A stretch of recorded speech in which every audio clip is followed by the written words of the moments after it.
ఎన్నికల ప్రచారంలో కాంగ్రెస్ దూకుడు పెంచింది. చివరి రోజు నియోజకవర్గంలో నేతలు విస్తృత ప్రచారం చేయనున్నారు.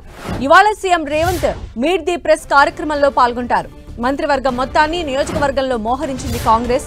ఒక్కో డివిజన్కు 2 మంత్రుల చొప్పున బాధ్యతలను అప్పగించింది. గడప గడపకు వెళ్లి నేతలు ప్రచారం చేస్తున్నారు.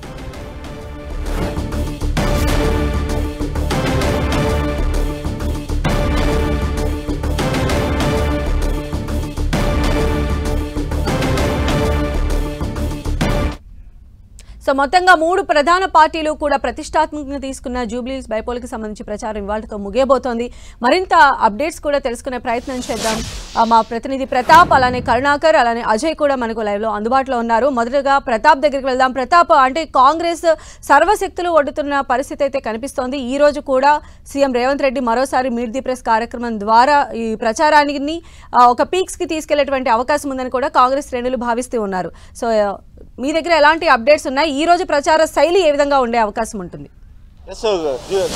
సంధ్య, జూబ్లీహిల్స్ ఉప ఎన్నికను కాంగ్రెస్ పార్టీ అత్యంత ప్రతిష్టాత్మకంగా తీసుకుంది. సీఎం రేవంత్ రెడ్డితో పాటు PCC chief Mahesh Kumar Goud, incharge Meenakshi Natarajan దీనిపైన పూర్తిగా మానిటరింగ్ చేస్తున్న పరిస్థితి ఉంది. ఎవరెవరు ఎక్కడ ఏ విధంగా ప్రచారం చేయాలని దానికి సంబంధించి కూడా దాదాపు 10 రోజుల క్రితమే అందరికీ వాళ్ళకి అసైన్మెంట్ చేయడం జరిగింది. దాదాపు మొత్తం ఒక్కొక్క డివిజన్కు 2 మంత్రుల చొప్పున, వీరితో పాటు 35 మంది ఎమ్మెల్యేలు, ఎమ్మెల్సీలు, అదేవిధంగా 18 మంది కార్పొరేషన్ చైర్మన్లు, పార్టీకి సంబంధించిన అనుబంధ విభాగాలకు సంబంధించిన చైర్మన్లు అంతా కూడా పూర్తి స్థాయిలో మోహరించిన పరిస్థితి ఉంది. పూర్తి ఉదయం 6 గంటల నుంచి రాత్రి 10 గంటల వరకు ఎన్నికల క్యాంపెయినింగ్ ప్రచారం ఏ సమయం అయితే ఉంటుందో ఆ సమయాన్ని పూర్తిగా ఇంటింటికి గడప గడపకు వెళ్ళి వారిని ఓటర్లను ప్రసన్నం చేసుకునే ప్రయత్నం చేస్తున్నారు. జూబ్లీహిల్స్లో గెలిస్తే కాంగ్రెస్ పార్టీ ఏం చేయబోతుందనే దాంతో పాటు దీనికి సంబంధించి కాంగ్రెస్ పార్టీ చాలా ప్రతిష్టాత్మకంగా తీసుకోవడానికి ఇంకో రీజన్ కూడా ఉందని చెప్పుకోవచ్చు. ఇంకా ఇప్పుడు కేవలం ఒక 2 సంవత్సరాలు మాత్రమే కంప్లీట్ అవుతుంది కాబట్టి ఇంకా 3 ఏళ్ళు ప్రభుత్వం స్టేబుల్గా కంటిన్యూగా రన్ కావాలంటే కనుక ఈ ఎన్నికను చాలా సీరియస్గా తీసుకుని చెప్పుకోవచ్చు. అందుకే సీఎం రేవంత్ రెడ్డి మంత్రులకు కానీ ఎమ్మెల్యేలకు కానీ అందరికీ ఎవరెవరికైతే దిశాని వారికి వర్క్ అసైన్ చేశారో దానికి సంబంధించి చాలా సీరియస్గా చెప్పిన పరిస్థితి ఉంది. గతంలో మొదట్లో కాస్త నెమ్మదించిన కాంగ్రెస్ పార్టీ వారం రోజుల నుంచి అయితే ప్రచారాన్ని చాలా ఉధృతం చేసిందని చెప్పుకోవచ్చు. ఎవరెవరికైతే ఏ విధంగా అసైన్మెంట్ చేశారో అందరూ కూడా విస్తృతంగా పర్యటన చేసిన పరిస్థితి. ఇప్పటికే జూబ్లీహిల్స్ ఉప ఎన్నిక వస్తుందనుకున్న నేపథ్యంలో దాదాపు 150 కోట్లకు అభివృద్ధి పనులకు సంబంధించి పనులైతే కూడా చేపట్టడం జరిగింది. మిగతా పనులకు సంబంధించి కూడా ఏవేవైతే చేయాలో వాటన్నిటి కూడా చేయాలంటే కనుక అధికార పార్టీని గెలిపిస్తేనే అభివృద్ధి జరుగుతుందనే అంశాన్ని కూడా విస్తృతంగా జనంలోకి తీసుకెళ్లే ప్రయత్నం చేస్తున్నారు. 2 రోజుల క్రితం ప్రెస్ మీట్ పెట్టినప్పుడు కూడా సీఎం రేవంత్ రెడ్డి ఇదే అంశాన్ని ప్రజలకు అప్పీల్ చేస్తూ కూడా నవీన్ యాదవ్ గెలిస్తే తనకు ఒక గుడి పూజం లాగా ఉంటారు. ఇప్పటికే కంటోన్మెంట్లో గెలిచిన నేపథ్యంలో దాదాపు 4 నుంచి 5 వేల కోట్ల అభివృద్ధి పనులు అక్కడ జరుగుతున్న పరిస్థితి ఉంది. దాదాపు 10 ఏళ్లకు పైగా పెండింగ్లో ఉన్న ఎలివేటెడ్ కారిడార్స్ కానీ చాలా వరకు పనులన్నింటినీ కూడా వేగవంతం చేసినట్టు కూడా వాటిని అన్నింటి వివరిస్తున్నారు. ఇప్పుడు జూబ్లీహిల్స్లో కూడా చాలా వరకు వాస్తవానికి జూబ్లీహిల్స్ అనేది చాలా క్లాస్ ఏరియాగా పేరుకు పైకి జూబ్లీహిల్స్ కనపడుతున్నప్పటికీ కూడా చాలా వరకు 70 నుంచి 80% వరకు చాలా మాస్ ఏరియాలు ఉంటాయి. మాస్ కాలనీలు కూడా ఉన్నాయి. బూరబండ కానీ యూసుఫ్ కూడా చాలా ఏరియాలంతా కూడా ఎర్రగడ్డ ఈ ప్రాంతాలంతా కూడా ఎక్కువ షేక్పేట ఏరియాలలో కూడా ఎక్కువగా మాస్ పీపుల్స్ కూడా ఉన్నారు. కాబట్టి వాటిని అట్రాక్ట్ చేయడానికి కూడా కాంగ్రెస్ పార్టీ వరాజల్లు కురిపిస్తున్న పరిస్థితి ఉంది. అప్పీల్ చేసిన పరిస్థితి ఉంది. ఇప్పటి వరకు హైదరాబాద్కు అభివృద్ధి చేసిన పరిస్థితి కానీ అదేవిధంగా గత 10 ఏళ్లలో జరిగిన వాటిని అన్నిటి కూడా సీఎం రేవంత్ రెడ్డి ఇప్పటికే వివరించిన పరిస్థితి ఉంది. ఈరోజు మరోసారి 11 గంటలకు తాజ్ కృష్ణ హోటల్లో మీట్ ది ప్రెస్ కార్యక్రమం ఉంది. మీట్ ది ప్రెస్లో కూడా ప్రజలకు అప్పీల్ చేసే అవకాశం ఉంటుంది. కాంగ్రెస్ పార్టీ గెలిస్తే ఏం చేయబోతుంది, నెక్స్ట్ ఫర్దర్గా సంబంధించిన వాటిని అన్నిటి కూడా మరోసారి రూట్ మ్యాప్ చేయబోతున్నారు. ఇప్పటికే ప్రతిపక్షాలకు సంబంధించి కూడా విమర్శలు కూడా చేస్తున్న పరిస్థితి ఉంది. ఇప్పటికే కేసీఆర్ ఓడిపోయిన తర్వాత కూడా ఇప్పటికే ఫామ్ హౌస్ పరిమితమై కనీసం ఓటు అడిగే పరిస్థితి కూడా లేకుండా పోయిందంటూ కూడా ఒకవైపు ప్రతిపక్షాలపై విమర్శలు చేస్తున్నాయి, మరోవైపు తాను గెలిస్తే ఏం చేస్తాననేది జూబ్లీహిల్స్ ప్రజలకు వివరించే ప్రయత్నం చేస్తున్నారు. సంధ్య, ప్రతాప్, అయితే ఇప్పటికే మన ప్రతిపక్షాల నుంచి వస్తున్నటువంటి విమర్శలు చూస్తూ ఉన్నాము. అంటే ఇచ్చినటువంటి 6 గ్యారంటీలు 420 హామీలుగానే మిగిలిపోయాయి, ఇలాంటి వర్షన్ అని కూడా వినిపిస్తూ ఉన్నారు. సో ఇప్పుడు ఇచ్చేటువంటి హామీలపైన కాంగ్రెస్ పార్టీ ప్రజలను ఎలా కన్విన్స్ చేయొచ్చు అని మనం భావించవచ్చు?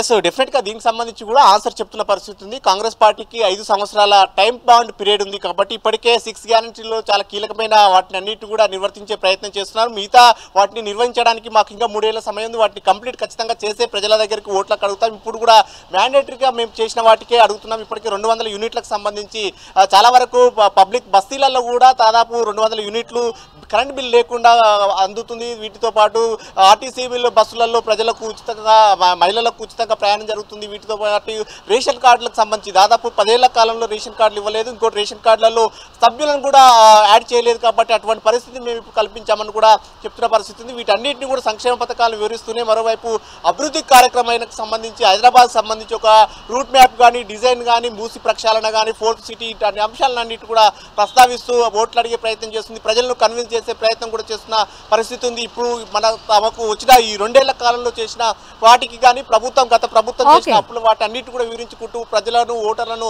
కన్విన్స్ చేసే ప్రయత్నం చేస్తుంది సంధ్య. రైట్ ప్రతాప్, అలానే జూబ్లీహిల్స్ బైపోల్ ఎన్నికల ప్రచారంలో ముందుగానే అభ్యర్థిని ప్రకటించిన బీఆర్ఎస్ దూకుడుగా వ్యవహరిస్తోంది. తనదైన స్టైల్లో ప్రచారాన్ని ఇప్పటికే హోరెత్తిస్తూ ఉన్నారు. కాంగ్రెస్ పార్టీ ఇచ్చిన హామీలపైనే బీఆర్ఎస్ ప్రధానంగా టార్గెట్ చేసి మరీ ప్రచారం చేస్తోంది.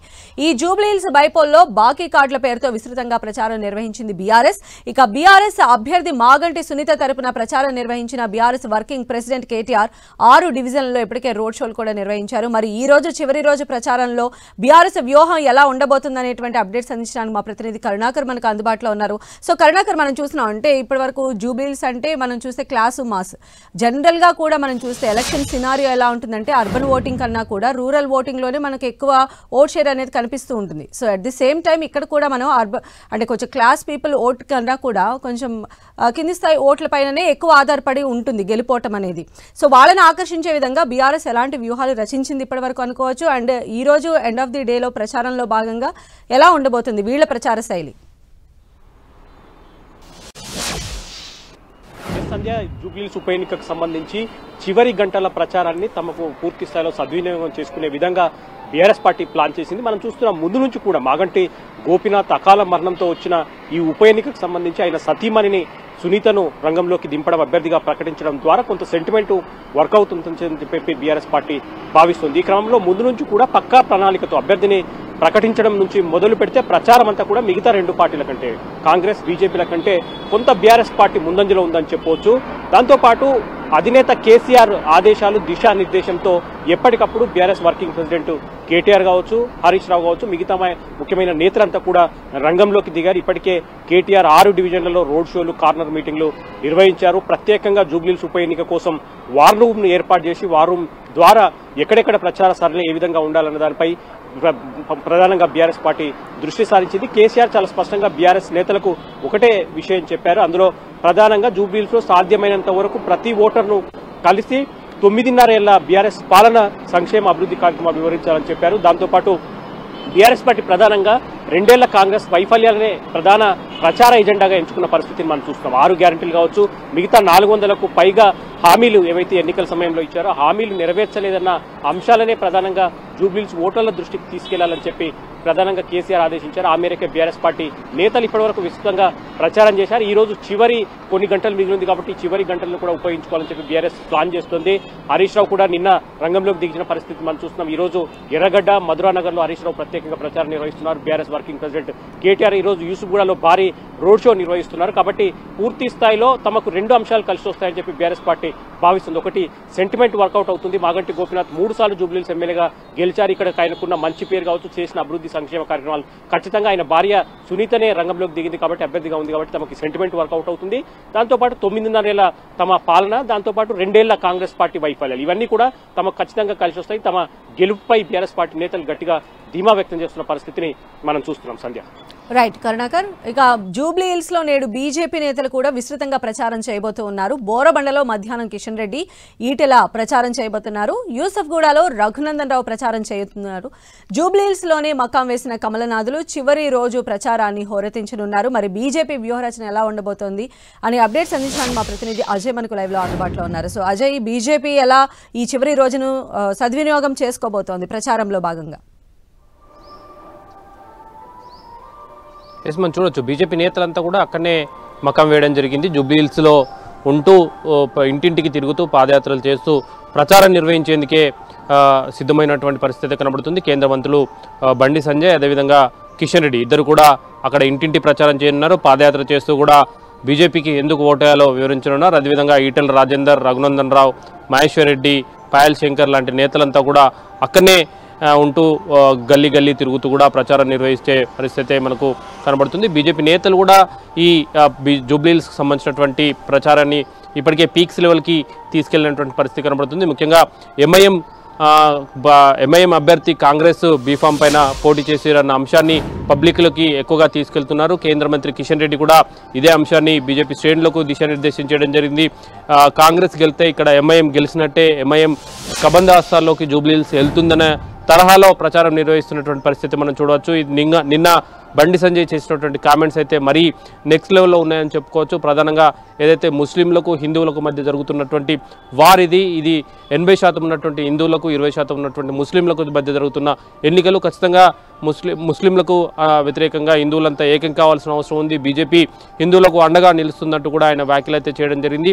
అదేవిధంగా ఈటెల రాజేందర్ విషయానికి వస్తే ఇది ఆత్మగౌరవంకి ఆలోచించి ఆత్మగౌరవం వైపు ఓటేయాలంటూ కూడా ఆయన చెప్పినటువంటి పరిస్థితి కనబడుతుంది. రాబోయే జీహెచ్ఎంసీ ఎన్నికలు అక్కడ కూడా బీజేపీ గెలుస్తుందంటూ కూడా ఆయన జోషన్ చెప్పినటువంటి పరిస్థితి కనబడుతుంది. కిషన్ రెడ్డి విషయానికి వస్తే ఎంఐఎం అదేవిధంగా కాంగ్రెస్ ఒకటే, అదేవిధంగా ఏదైతే కాంగ్రెస్ 2 ఏళ్ల పాలన 10 ఏళ్ల బీఆర్ఎస్ పాలన ఒకే విధంగా ఉన్నాయి కాబట్టి బీజేపీకి ఒక అవకాశం ఇవ్వాలంటూ కూడా ఆయన మాట్లాడినటువంటి పరిస్థితి కనబడుతుంది. At the same time Raghunandan Rao సైతం బీజేపీ కాంగ్రెస్ పైన బీఆర్ఎస్ పైన తీవ్రమైనటువంటి ఆరోపణలు విమర్శలు చేస్తున్నటువంటి పరిస్థితి. ఈ కార్ రేస్లో కేటీఆర్ని అరెస్ట్ చేయడం ఇష్టం లేకనే 17A అడ్డం వస్తుందంటూ సాకులు చెప్తున్నారంటూ రేవంత్ రెడ్డి పైన కూడా విమర్శలు చేసినటువంటి పరిస్థితి కనబడుతుంది. ఇట్లా బీజేపీకి సంబంధించిన నేతలంతా కూడా ఇటు బీఆర్ఎస్ను కాంగ్రెస్ను ఏకకాలంలో తిప్పుకొడుతున్నటువంటి పరిస్థితి కనబడుతుంది. ముఖ్యంగా బీజేపీ 2 అంశాలు కలిసేస్తుందని భావిస్తుంది. అందులో ప్రధానంగా ఈసారి జూబ్లీహిల్స్లో ఉన్నటువంటి ముస్లిం ఓట్లు ఇటు కాంగ్రెస్కి బీఆర్ఎస్కి స్ప్లిట్ అవుతాయని, ఖచ్చితంగా అది మాకు కలిసి వస్తుందని, ఈ 2 పార్టీలు కూడా ముస్లిం ఓటర్లను ఆకట్టుకునే ప్రయత్నం చేస్తున్నారు కాబట్టి హిందూ ఓటర్లంతా కూడా ఏకమై బీజేపీకి అవకాశం ఇస్తారు, బీజేపీ వైపు మొగ్గు చూపుతారన్న ఆలోచనలు అయితే పార్టీ ఉన్నట్టుగా అయితే తెలుస్తుంది. రైట్ అజయ్.